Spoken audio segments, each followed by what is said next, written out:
I feel like we should have theme music. I'm gonna have to work on that for next week. Hello, everybody, and welcome to the Candid Candidate Convos, where I and some other people who are running for office get together and talk about why we were foolish enough to sign up for this stuff. I'm joined this week by Kyle Waterman, who was with us a couple weeks ago. Were you last week? It seems like it was so much longer ago. 2 weeks ago. Yeah, and in case you're wondering why I keep turning to the side, Kyle's actually right over there, because I am up in Kalispell for the other candidate forum, which you can see on there. Jacob is down in Helena, is not inside of his district, where he's supposed to be. And Jacob, this is your first time on the conversation, so tell us a little bit about why you're running. Yes, sir. Well, Kev, I've been running this campaign since May 17th, 2021. And since then, I've knocked over 2,000 doors and I've raised over $10,000 and I've heard from thousands of voters. I'm the son of a semi-truck driver and a landscaper. I had young parents, and so they had four. I had young parents. They had 4 kids. So as you can imagine, I grew up pretty poor. I watched my own family claw its way into the middle class, make it, and just slip through those cracks and end up losing our home. Like so many other families in Montana right now, mine fell between those cracks, and this isn't just my story. There are thousands around Montana who have a story just like it. And I'm running because I believe we need to create a Montana that is equitable, prosperous, and to do that, we've got to fight for some big structural change. And that big structural change means fighting for issues like universal childcare, fighting to address the stark wealth gap between Montanans, putting big investments into affordable housing, and fighting for paid family and medical leave for all Montanans. And look, these are big, ambitious issues. I know that. They will be difficult to accomplish. But look, real change has never been accomplished because somebody said, it can't be done, and gave up early. Real change happens when folks dig their feet in and demand real change and demand better for themselves and their neighbors.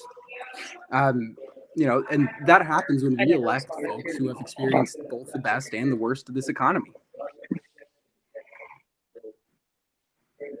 That's great. So, Jacob, with all the stuff that you have going on that you've been running since then, how many people have decided to step in because they wanted to run against you?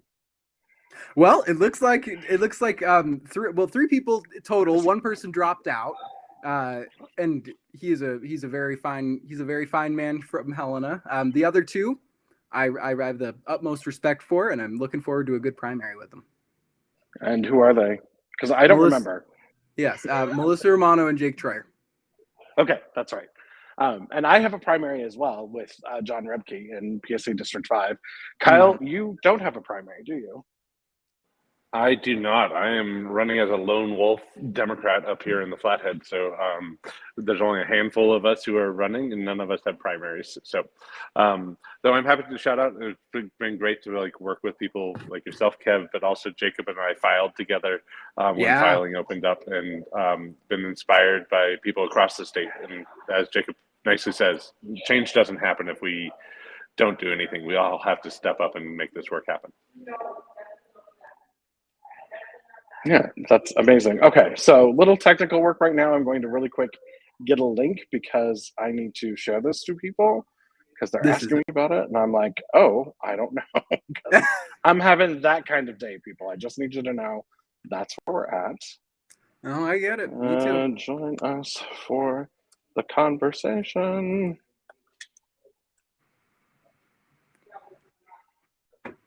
I'll post that on my page. And make sure, go. Post. Why wouldn't? There we go. And switch now. I know, this is the best of the podcasting, best of the interviews. So, Jacob, what's the number one issue that you want to hit as you're going into this? What is the thing that you think most people are really needing to focus on in this campaign that the legislature is going to have an effect on going forward? I think, at least from my experiences in talking to voters, I think the number one issue, and I think that you can kind of couple a couple of issues together as the number one issue. I think that affordable housing is something that I hear on every single door. The fact that people are getting priced out of their homes by property taxes because property values have gotten just so absolutely high in the last several years. That's all. If you want to join us, Another issue that I hear about all the time, which can be paired with housing, because we're only going to be an hour talking. childcare. I would say that childcare is something that I hear about on every single door as well. Working parents are struggling; they can't find it. It costs, it costs an arm and a leg. And when they can find it, it doesn't mean that it's affordable, and it doesn't mean that it's quality. That's actually a really good point. One of my good friends was telling me about how much childcare is going to cost for her two boys. She's got one that's coming up on a year old and one that is due in about 12 weeks, I think, 10 weeks, something like that. Mm-hmm. And she was talking about it's going to be $40,000 for daycare. So a job that's making at least twice that, why would she go back into the working system? Why wouldn't she be a stay-at-home mom? And I'm like, I totally understand that. If you can do it off of one income, that's amazing. Exactly. And I've heard, and apparently you're going to have to redo whatever you said, because I forgot myself when I was talking to the other candidate who snuck up on me. And that's my bad. I've just been informed of that. Oh, the technical issues. I can restate. So the biggest issues that I've heard on doors first are affordable housing, and I like to couple these two issues together because I think that they go hand in hand. Affordable housing, you can't find it anywhere in Helena. You can't find it anywhere in Montana. And if you can, you're lucky, because I sure can't. Housing has gotten to be absolutely unaffordable for any working family in our state. And I mean, people are getting priced out of their homes left and right by property taxes because property values have skyrocketed. Folks can't afford to stay in the state. There are a lot of people who are my age who would love to stay here but just can't afford to. Places like Missoula, Bozeman, and Helena, rent has gotten unaffordable, and the legislature can do a lot to fix that. Another issue, and I'll go into specifics on that later, but another issue that I hear hand in hand with affordable housing is childcare. The fact that there are only 42 childcare slots per every 100 Montana children. That is a stark deficit, and it needs to be addressed. The state needs to pay its fair share in our kids' future, and that is exactly what I'm fighting to do in the state legislature. That's great. Kyle, you want to add anything to that? I think that Jacob just hit some of the major issues that are out there. I mean, affordability is one of our challenges, but unfortunately, Montanans who want to stay here are being displaced by boomers and people who are coming to move here and moving here to work remotely, are displacing some of our long-term Montanans and being able to afford to be able to stay and be our future of our workforce. So how we make sure that growth pays for growth, but also how we make sure that Montanans are getting some of the new paying jobs that are coming to specifically like here in the Flathead. A majority of the new jobs that have come to the state have been being filled by people from out of state. And we need to change that around and how we connect, support our education system to make sure that Montanans can get those new paying jobs and being able to stay in Montana. Definitely. Well, one of the things that Kyle and I got to participate in tonight is the Flathead Dems have had a candidate forum where they have brought in all the people that are running for the House and Senate, those of us running for the PSC, and they brought in all the people that are running for the new Western District of the U.S. House, because we do have two of those seats now, which is one, a great thing, and two, a very odd thing because my PSC district straddles them both somehow. I'm like, it's very bizarre. It's very bizarre. Nonsensical. It's nonsensical. It's one of those things that just cracks me up because Helena is now the westernmost east city, and my district also includes it doesn't include the easternmost west city, which would be now Bozeman, which wraps around and is part of District 3. It's all sorts of strange. So it's very, very weird on what's going on. I don't know what we've got for people watching. It looks like we've only got two of them. Jacob, I have a couple other questions for you and Kyle with housing and jobs and daycare being the thing that you guys have started focusing on. How do you plan to make that happen? Are you looking at working with tax laws to make that an accomplishment? Are you looking at incentives to bring people into the state? What is it that you want to see happen as we go into the next legislative session? Because it is going to be an uphill battle. Even if every Democrat running wins, we still don't have a majority in both houses. We do end up with a majority in the Senate, I think. But how are you guys going to make that happen with as awful as our executive leadership is? Well, let's start with housing. Let's talk about the workforce housing tax credit, which passed bipartisanly through the House and the Senate in the state of Montana in the 2021 session. The workforce housing tax credit in other states has produced thousands of housing units, millions, I think billions in an economic sense, and I mean overall has been a huge help. Colorado passed a workforce housing tax credit back in 2015 by initiative, and since then their affordable housing crisis, it's still there, but it's getting better. I mean, they've produced thousands of new units, and working families are getting a foothold. In 2021, our governor, Greg Gianforte, on I'm pretty sure May 15th or something like that, after the session had already ended, vetoed the workforce housing tax credit, which passed bipartisanly through both chambers of the legislature. There is a solution that we can talk about right there that is bipartisan, that has already passed, that our governor just said no to. We can fight for that next session, and we can fight to override a veto if we pass it early along. That's very true. Kyle, would you like to add anything? I mean, I think that there are solutions out there. I think one, we have to have legislators who go and make sure that we're keeping our eye on the focus of the work that needs to happen. Property tax being one of those things that we need to be able to find some relief for Montanans in property taxes. We shouldn't let the legislature wander off into nonsensical issues or issues that aren't actually addressing this problem. The legislature in the last term, a third of their work has ended up in the courts.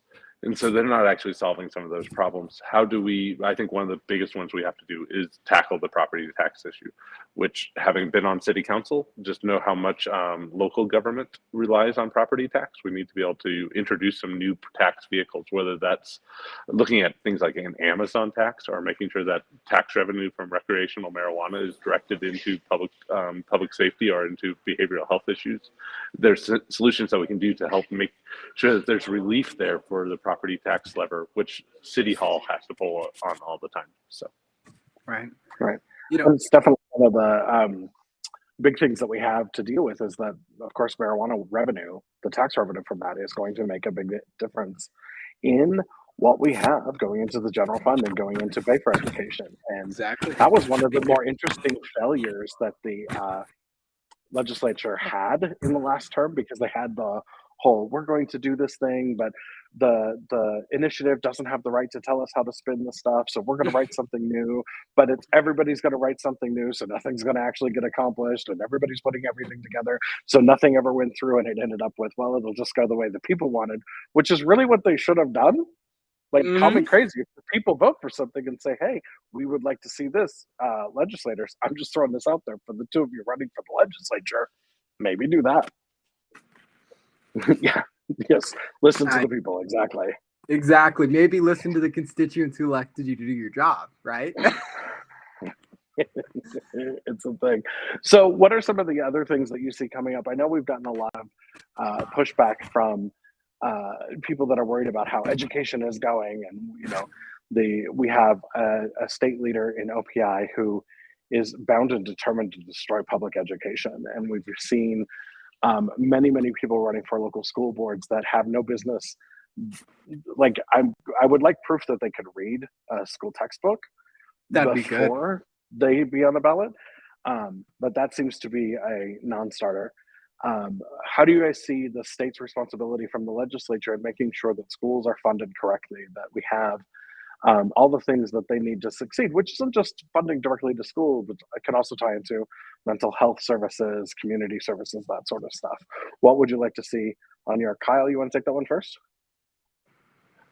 Sure, I'll take this one first. I mean, I think some of the first things that we have to do is one, the legislature needs to remember that legislature isn't there to set the curriculum. We're supposed to let the school boards do the school boards work, and we need to make sure that the legislature is not doing the work or hampering the local control of where the responsibility is, and that's on school boards.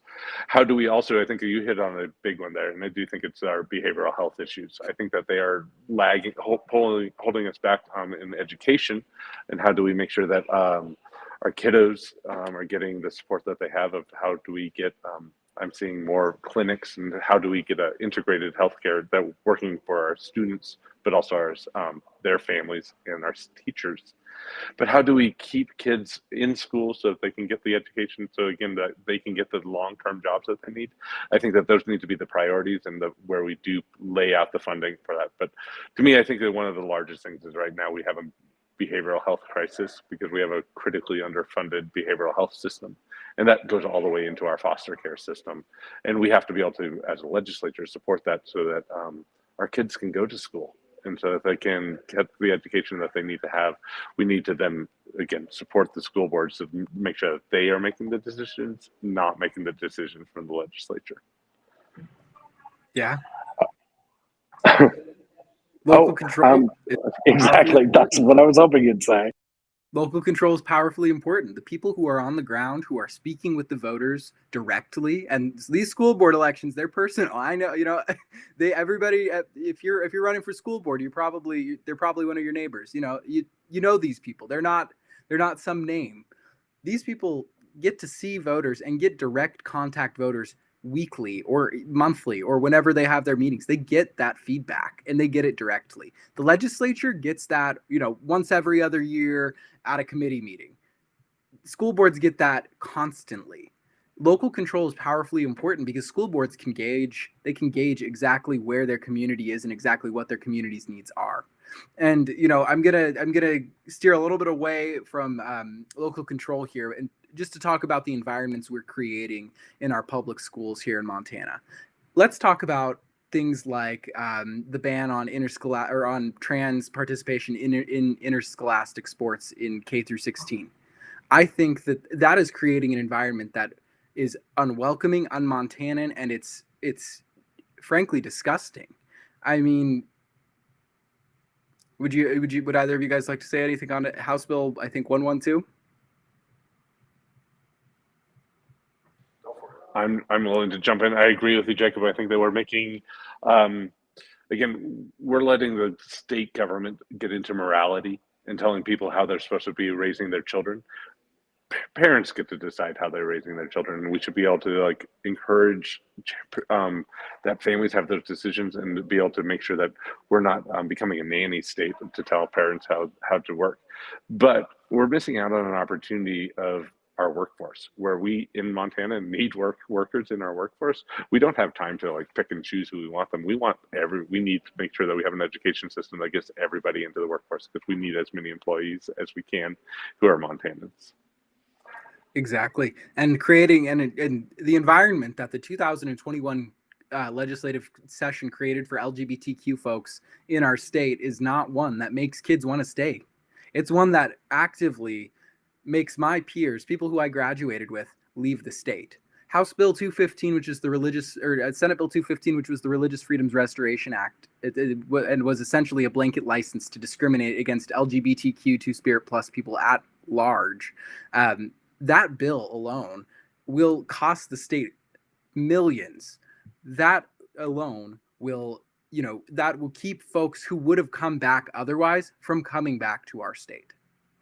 We need to think about the environment we are creating in our state and how welcoming it is, and whether or not it's going to help our economy. Because frankly, I don't think any large corporations, and I don't think any big employers want to invest in a state where their employees' kids are going to be discriminated against because of who they love or who they identify as. Yeah, that's been one of the interesting things that's been happening over the legislative session that's been happening in other states this year. We've seen a lot of attacks on the queer community, especially on the trans community, as people are freaking out over things that don't actually exist. I mean, the bathroom bills are terrible, and They are literally for a situation that just has not come about. And part of it comes from a misunderstanding of the how the community actually is.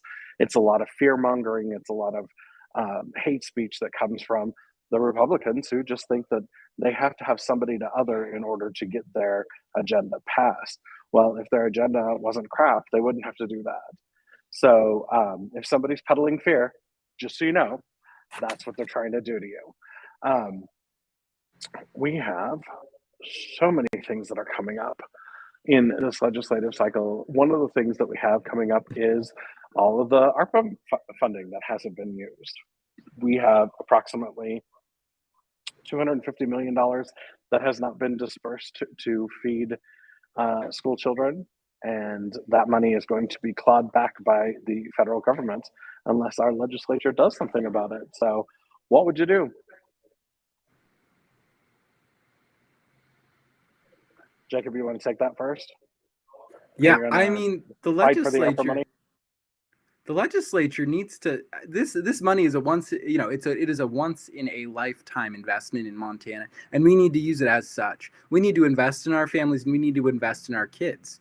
I mean, first off, the fact that our state is refusing to send families in need the aid that they need, that alone should be enough to, I mean, for voters at least, I feel that alone should be enough to say that this administration is not, this isn't doing the work for the people, and it is not working for working families. If we're going to lose this money, and this money that John Tester fought to get us, I am absolutely appalled.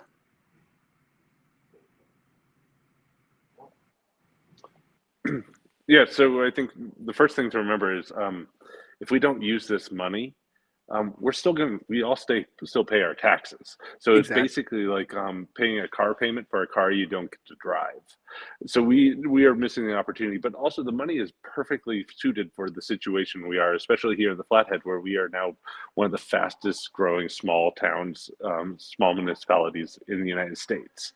For us to be able to keep up with what's happening in our growth cycle and how we're doing that, how we're able to expand schools at that moment when we need to expand schools because our population is growing, and not put that all onto the property taxpayers back, then this is the funding that's able to help us leapfrog forward. And again, we've already paid that money because we're American citizens, and we just are using that return to advance our community. But also, it can be used to give Montanans who hit that burden with the property tax some relief, so that they get a pass on that money being used well. But also, that's how we can address some of the way that we're keeping up with growth and keeping education open and catching the new technology and making sure that we are a state that is ready for new business and new commerce.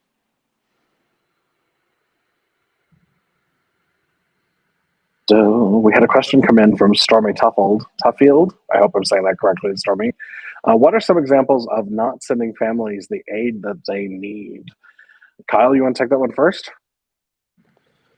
Sure. I mean, I think one of the clear examples when we come down to affordable housing, not being able to use some of those tax credits, or how to be able to use some of these innovative monies to build some new inventory of housing that we need to have, so that there's housing for workforce and for seniors in city limits. That's one thing that we're able to do with the tax credits to make housing available. But also, we're missing out on being able to update just sort of our facilities so that people are able to go into their clinics, into the health clinics, and be able to access healthcare. Childcare is another example of where we could be putting this money to be able to build the facilities so that we have more resources in the community for families. Mm-hmm. Something I'd like to add is, imagine since this is a one-time investment in Montana, the ARPA money, I think we need to invest it in stuff that I think we need to invest it in stuff like childcare.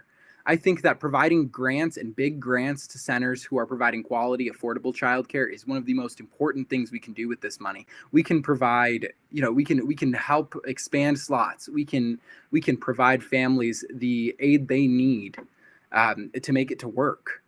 with this money. This is a once in a lifetime investment in Montana, and we need to treat it as such. And just to add one other thing on that, some of the examples of not sending families the aid that they need, a specific one is federal money was given to the state to be able to pay for school lunches for children, not for children in need, not for children who are below the poverty level, for children, point blank. Pay for school lunches. And that money is available for all school districts, for all schools, if they are public schools. That money should be distributed. It's not been distributed because this government, our leadership currently, does not believe that that's a worthwhile use of those funds. And I find that to be really, really disturbing. From Dana Imagine Griffith, that, feeding kids. I know, feeding children. I mean, that we spend a lot of money and time to not provide that money or provide those resources, that we spend millions of dollars just to make sure that people can't have access to something which is due to them is a shame. Right. From Dana Griffith, I love that this forum is happening. How can we generate more engagement of these issues? I have a great one on this one. Talk about politics with your friends. There's this old theory that went around, and it's a weird holdover from days when everybody was polite, but nobody actually wanted to engage. And that is, you don't talk about politics, you don't talk about religion. I think you have to, because politics and religion are the things that everybody actually makes their decisions on. And when they make their decisions for politics and religion, it affects everybody else. Now, I am not a terribly religious person. Kyle is a little more religious than I am. Jacob, I have no idea. And it doesn't matter. Whatever your religious beliefs are, they're yours, and they should affect you and no one else. I believe that religious freedom is very important, but it allows me to have my freedom as well.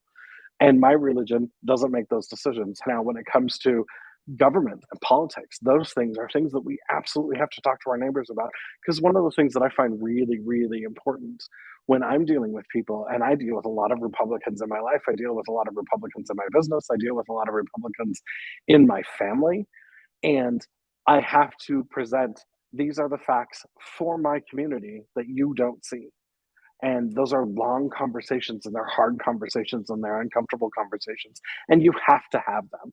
But once you start to have them, once you point out where the things that they don't see that exist are, they start to question the rest of their stuff. And you can get people who were once very hardcore Republicans, very much against you, but that are reasonable people and thinkers. Once you get them to think and engage, they become people who are like, oh, well, I understand that, and I see this other thing that we need to change, and they're far more likely to vote in our favor and work for us. So definitely, I think that, getting more people engaged on the issues, and when it comes to Democrats, tell them that the thing is happening. This is happening every Monday night at 7 p.m. And, sometimes it conflicts with some other things that are going on. So people are looking at the other candidate forum, which is happening right down the aisle, or right down the hallway that Kyle and I were in, because we spoke at earlier, and then we stuck out to do this. And that's the thing. You just have to tell people. Any other thoughts? Yeah, I think that a way we can generate more engagement is actually talking to voters. I've knocked on I've knocked on over 2,000 doors. I've knocked on so many doors out in the Valley, which is, an area of Helena that Democrats get to less because it doesn't have the highest amount of Democratic voters in it. I've knocked on several solidly Democratic doors, and, doors that were, I've knocked on several doors that have never been knocked on before, is what I'm getting at. I've knocked on several doors of solid Democrats who have never had a candidate on their door. And that's a solid Democrat. That's somebody who is a proven, Democratic voter, true blue. And they've never had a candidate on their door. I think that is absolutely appalling that we aren't engaging our voters. And I think that it starts by getting out there and talking to people. And yes, it starts by talking with your friends about politics. It starts with having those hard conversations. And it starts with going to your neighbors and letting them know about, if there's an election coming up, going to your neighbors, telling them about the candidate that you support and telling them why. Because I think that there's so much in our politics that there's so much screaming and, divisiveness that we don't ever get to the why we support people. And maybe if we get people who have, some sort of relationship, some sort of connection somehow, some sort of common interest like neighbors, if we can get those people to talk about certain candidates and talk about the good that a certain candidate is doing, that's how we engage people. That's how we win votes. We can't not talk to our neighbors because they're Republicans. We've got to go to our neighbors and say, look, I know you're a Republican, but this is this is a damn good candidate and you should support them. And here's why, Wow. you know. For sure. I mean, you're right. I think part of it is engagement, and I think that there's this fallacy that that politics is hard and that we're not supposed to have arguments. I always point out to people, I'm going to end up, when elected, serving in an area that's more conservative. It's actually my job to help make the conversation better and how to improve legislation through debate, to be able to explain to people that this is actually how the process works, and we only refine things when we actually have debate and we have opposition. And that, you know, if you live in a monoculture, we're going to get junk legislation, which is, I think, sometimes what we're seeing, and that we actually need to have a diversity of thought. But also, there's so many more things that we actually work on, and we meet in the middle and have conversations, and that's actually where most of our issues are. A lot of the things that we're talking about, housing, childcare, are things which actually are pretty universal and affect both sides of the aisle. And being able to explain to people that these are priorities that affect all Montanans, not just part of Montana, and that we're actually supposed to have conversations that do move the conversation forward for everybody, not just for one party, is really important. Exactly. We've got another question from Stormy. How much responsibility should the public school system in Montana have to provide mental health care to students in K through 12? I love questions like this because the PSC has nothing to do with this. What I will throw into it is I believe that the schools have a higher responsibility to provide mental health care than they do to provide police. Oh, I agree. 100%. A I'll let you student's take that. mental well-being is, I think, you know, it's miles more important than some of the projects that are being funded during, you know, currently at our schools. We need to fight for mental health funding for our kids, because we are, you know, I would know because I just graduated high school. So many of my peers were struggling with mental health, and they got so little help. We need to do better by our kids, and we need to address the mental health crisis. I mean, I saw this study the other day, and it was a graph, and honestly, the graph was it was a startling graph.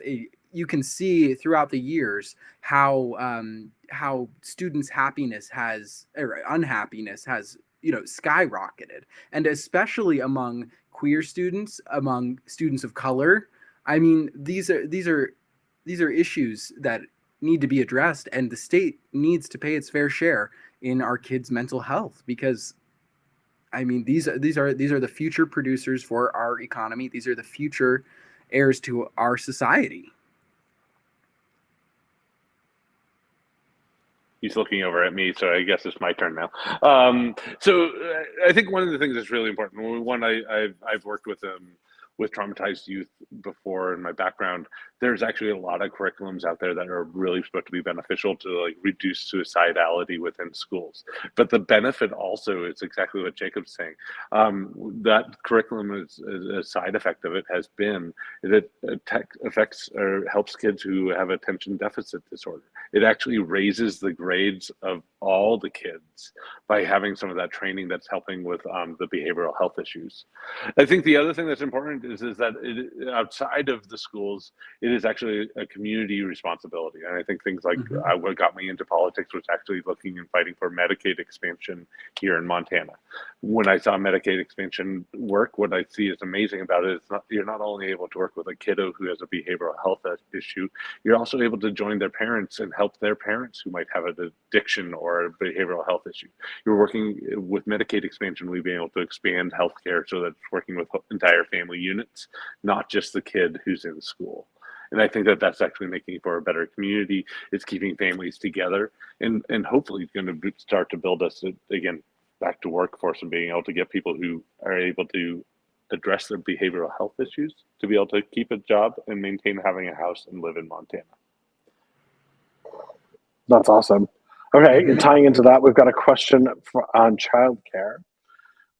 Re childcare. It's also important to make sure that the children being provided, what the children are being, or the childcare being provided, I'll try this in English, is good quality.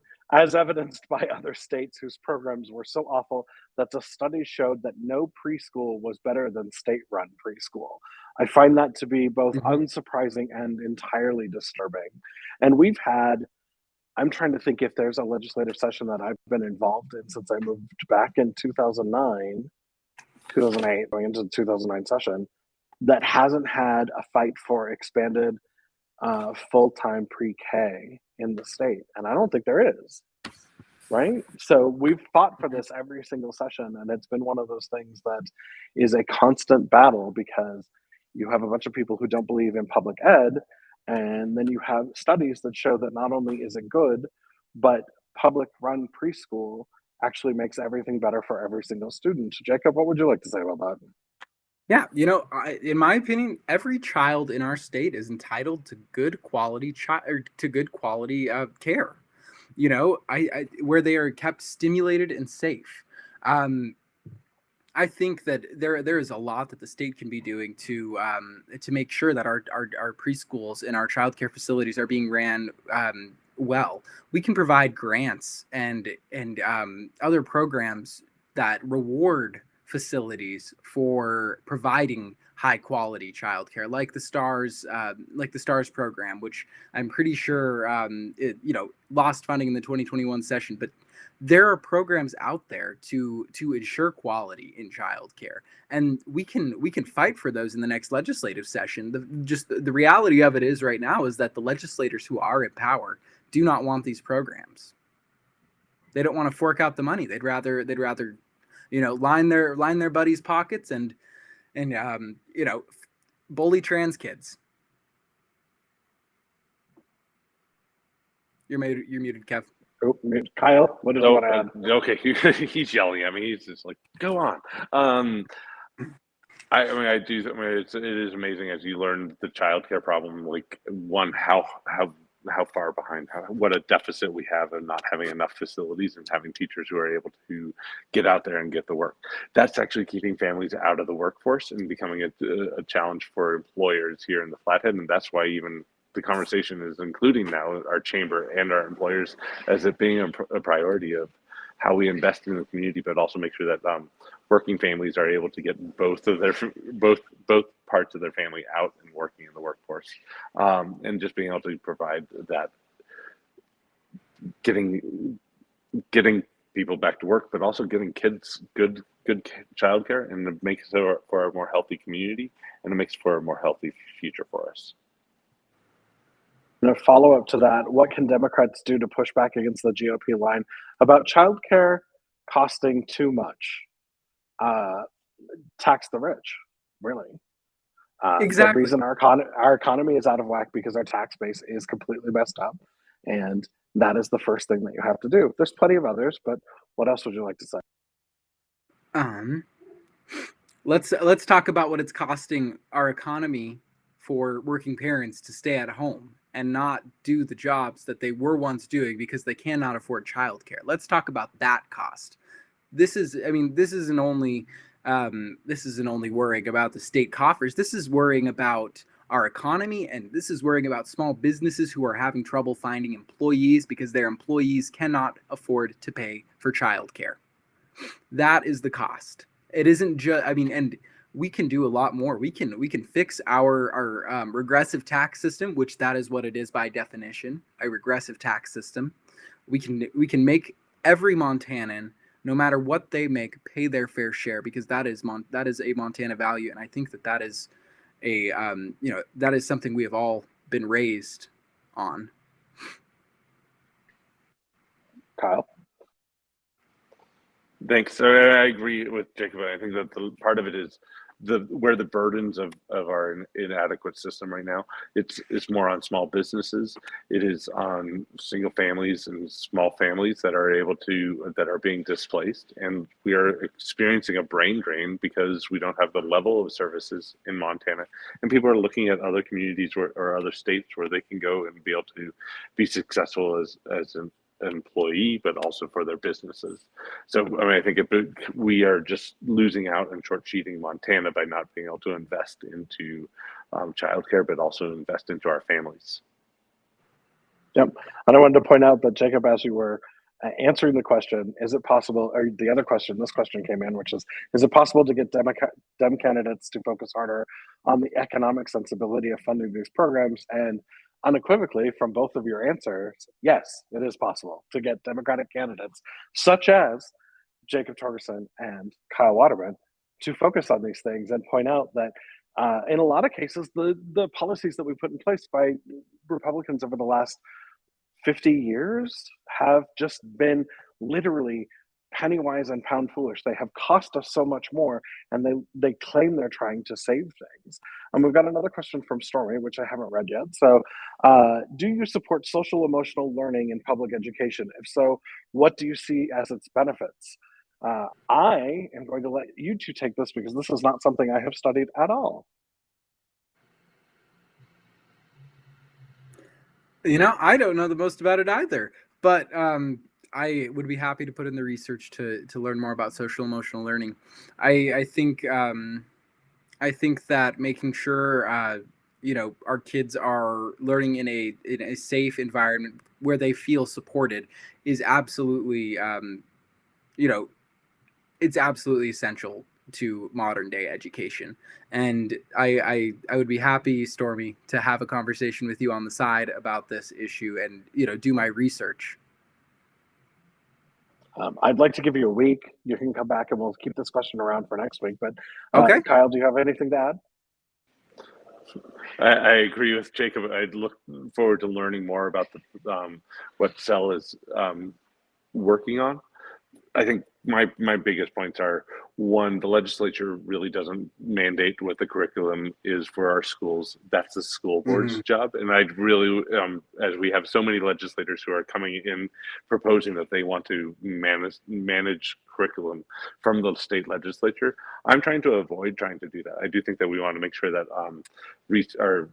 our education system is using research and being able to use the best funding available so that we have healthy curriculums. And that's where the state really is responsible, is making sure our funding for the schools is adequate. But a lot of those local decisions, or a lot of those decisions of what the curriculum looks like, really belongs on a school level. But here's what I think is it's important to make sure that we have kids who can do critical thinking, who are able to fact research where they get information, so that they are able to make decisions on their own and educate themselves and be ready to move into a career and a lifetime of education. All of us, my dad had one job for 45 years and was able to stay in one place for that. That's not going to be my life, my career, I think, or either of our career, any of our careers. We have had to learn to educate ourselves regularly and often, and that is what children today need to do. We need to make sure our children are ready to enter into the workforce and continue their education moving forward.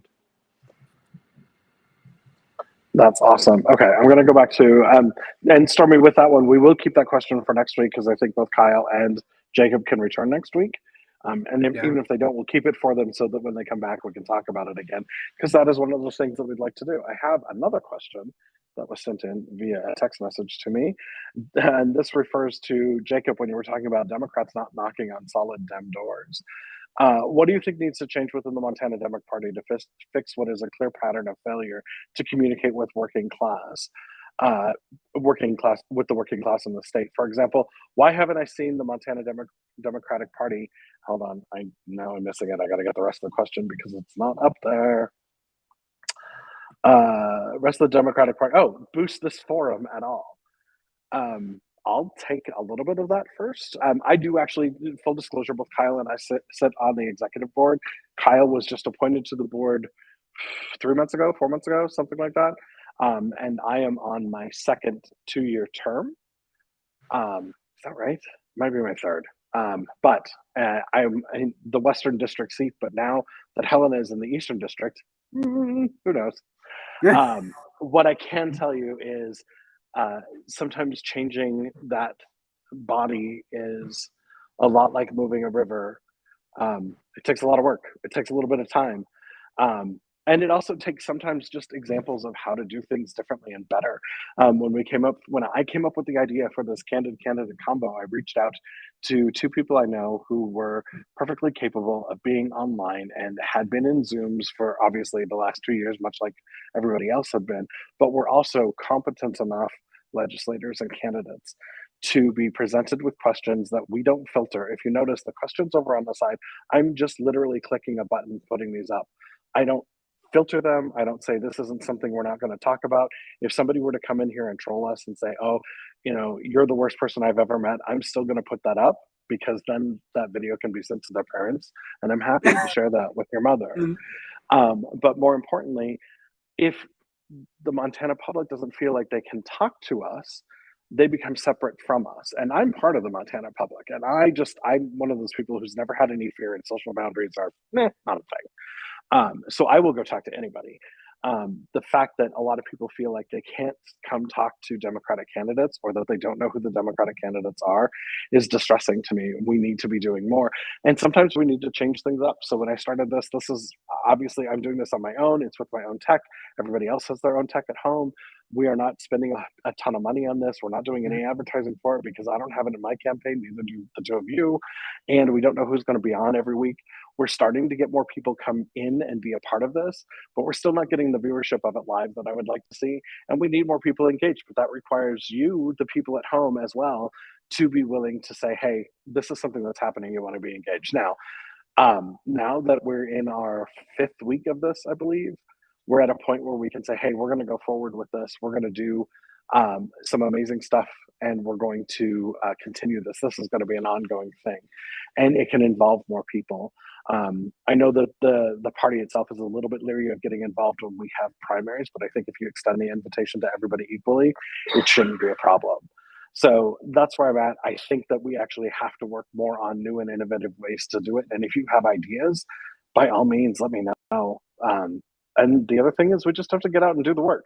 I mean, calling people is awful. Knocking on doors is scary. I'm, 6 foot tall and 400 pounds. And if I come up and knock on somebody's door, they tend to think they're in trouble. And I don't want to do that to them, but I still have to go out and tell them why I'm running. And it's very important that I contact all these people and that these things happen. So it's an important thing. So it's a lot of work. It comes down to, we haven't knocked enough doors. We haven't made the contacts. We have relied on good Dems to remain good Dems, and I think that's foolish, and we need to do more of that. So we're trying some new things, and I want to see some more new things out there. And I think, honestly, that this is one of those things that we're going to be able to present to the board and say, hey, this is something we need to continue, and probably expand it in a couple of ways, because maybe there should be one for the Senate, one for the House, and, well, not one for the PSC, but one for definitely for the legislative candidates that are running for the U.S. House, because there's a lot of them, and people don't know them. And if you don't get to one of the major cities, you don't always get a chance to meet them. Right. Jacob, you want to add some more? Yeah, I mean, I think building a party is very important. I think that the fact that we have fallen so far in places like Rosebud County and Sheridan County and even Hill County, the fact that we've fallen so far in these places is really a testament of the fact that the Democratic Party in Montana, while we've made some strides over the past decade, we really have not organized any of the communities that matter. I mean, while I applaud the people and the folks who have put in the work for the last 10 years, I think that there's always room for improvement, and I think that improvement can be in our organizing. I know for a fact that places like Rosebud County and places like Bighorn County and places like Glacier County and places like Lake County, counties with reservations in them, they are falling less and less Democratic each year because our reservations aren't being organized. I mean, and we've got groups working, at least outside groups, nonprofits, etc. We don't have Democrats on the ground there. We don't have Democrats on the ground delivering and saying, this is what we are doing for you. I mean, while we can go there and ask them to vote all we want, it matters that they understand what we're accomplishing and what the change is, in those accomplishments. Again, organizing, I think, is the biggest way we can rebuild this state party and find a majority one day.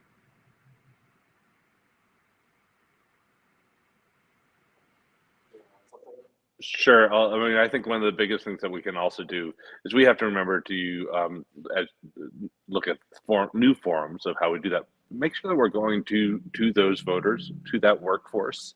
I think that we've all gotten, honestly, a little bit lazy. I mean, we have Kev, you and I just left a forum where they just commented how there's nobody young at the forum.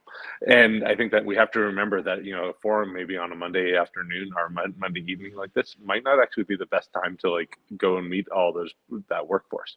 Maybe we need to think about like at what type. I go and meet with people at 8 o'clock in the morning because by the time we get to this time of night, they might be on their second job that they're working at because they're like doing split shifts. Mm-hmm. So I think we have to make that work. I also have been on our transportation board here in the Flathead. I feel like sometimes Dems we don't spend enough time going out and talking to people who actually drive trucks. And we need to make that conversation and be like, what's working, what's not working. We actually have to go to that workforce and have those conversations where it's convenient for them, not where it's convenient for me as a Democrat. And I think that includes some of our traditional labor, but that we need to be able to get into those conversations and meet people where they are, have those conversations, and actually try to show up. And I don't think that we do that. I think sometimes we are like, why didn't they come to this forum? Why didn't they show up here? We forget that we need to like go do the work and go meet people not only on the doors but also where they work or at their shift break, and that's the better spot to do that. Right. And I think part of that is helping build up county parties. Part of that is helping, I knock doors for Democrats other than myself. I knock doors up in Cascade County all the time because I believe we need to build a functioning majority in Montana for Democrats. And that starts by getting on the ground and talking with voters, and building up these county parties that were once great that have fallen. And we can do that as a state party. And while it isn't an instant, it is not going to be an instant fix. In 10 years, if we have Democrats in every single county in Montana, and if we have some kind of committee in each one, I mean that is organizing. That helps get out the vote. That establishes a presence for the Democratic Party and lets people know that we are here for you and that we're not just lawyers and doctors and whatever else out of Helena, Missoula, and Bozeman.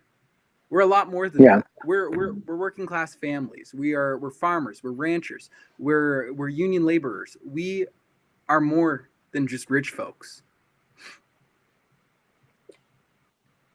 Okay, and one of the things that I wanted to point out is we should probably work on making sure that these events that happen at a hotel, this is happening at the convention center here in Kalispell, there's no childcare offered. So anybody who's stuck with small children at home, they don't get to come to these, and that's an accessibility issue. We also don't have anybody here that is signing. So these are things that we as Democrats need to work on and make sure that those things happen. It is definitely something that we're working towards in all of the pieces that we're doing. One of the things that I really like about this candidate forum is that if you do it on Facebook, if you're watching on Facebook, it does add auto captions, so it is somewhat accessible. We're working on adding it for all of the other socials so that it will be something that's there for everybody. But it is one of those things to think about. Let me go. We had one question, which is, who do I send an email to express support for this? And I have an answer, and I'm going to put it up in the same area. And that would be send an email to Sheila@MontanaDemocrats.org and to MDLCC@MontanaDemocrats.org. And the reason for that is Sheila obviously is the executive director of the party, and I think she's doing a fantastic job trying to right the ship, which is moving in the right direction. It's getting better. It's not as fast as we would like it to be, but that's because all of us would like it to be snap your fingers and done. And MDLCC is the group that is actually directly responsible for making sure that we have Democrats in the legislature that can do things. So making sure that they are supportive of it and are recruiting people. I do have to say that we finally got an email that went out from them to everybody. So we have about 7 new people over the next 5 weeks that will be joining us, which is a great thing. So that'll be a lot of fun. And then I have another one. Let me see. This one is one more thing to post. This is from Brandy. And let's see. In my organizing circles, We say that you can't do an event without bringing snacks and coloring books, or you leave parents out of organizing. Why don't I see more of that with them events? That's what we need, not just fundraising dinners that cost almost as much as they raise. Yeah, I mean, Brandon, there is literally nothing about that is wrong. That is exactly what we need to be doing, and we should be working as a statewide party. And this is something that, and I will be quite clear, this did not occur to me. I don't have children, so I don't always think of these things. Um, but this seems like something that we could be doing from a statewide level, that when we're putting on larger stuff, especially once we're past the primary, where the state party is directly involved in everything, we should be having these sorts of things with coloring books and some licensed babysitters that are there so that people with parents can come and be involved. So I am going to make sure that's on our agenda for the next board meeting. Yeah, which I believe I is agree coming up in completely. May. And we'll see if we can make that happen, because it can't be that hard. People have been having kids since the beginning of people. So As one you'd might think we'd think. have a better handle on this sort of stuff. I am And this is the kind of stuff that I think makes folks question whether or not Democrats are the party of working families. And that's why we've got to address these issues, and that's why we've got to start making our organizing avenues more family friendly, and allowing working parents and parents who are actively caring for their children after school and after work and stuff, including them in that, I think, is one of the most pro-family things we can do as a state party. So I do too. Kyle, you want to add anything? No, I mean, I do think that part of it is, how do we approach people? Where are we meeting them? Are we making sure that the conversations are including them? And to me, I do think that when we keep doing the same old, that's the definition of insanity. And we need to start to mix that up and have a different approach of how we approach constituents. But as a friend of mine pointed out, women of the Flathead are very upset. They want to be able to be heard, and they need to be able to have some forums that they would like to be able to be invited to. And some of that is that we just need to find a different way to approach them, and making those spaces so that, yes, their families can come and that they are able to be heard and listened to when they arrive at an event.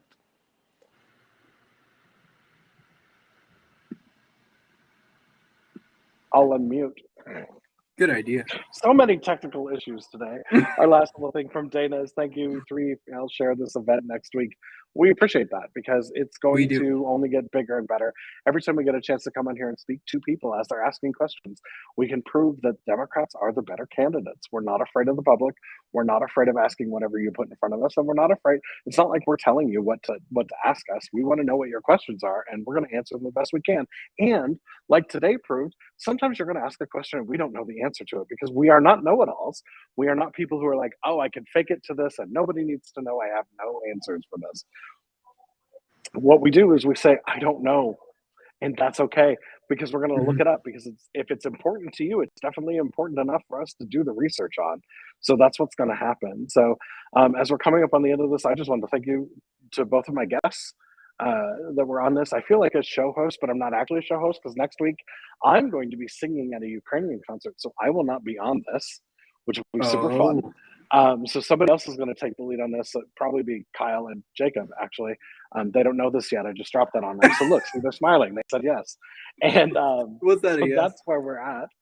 And I think that's about it. So without anything else, thank you to everyone who joined us tonight. And we'll talk to you soon. Let me do the graphics, and I'll sing a song, because we don't have any music.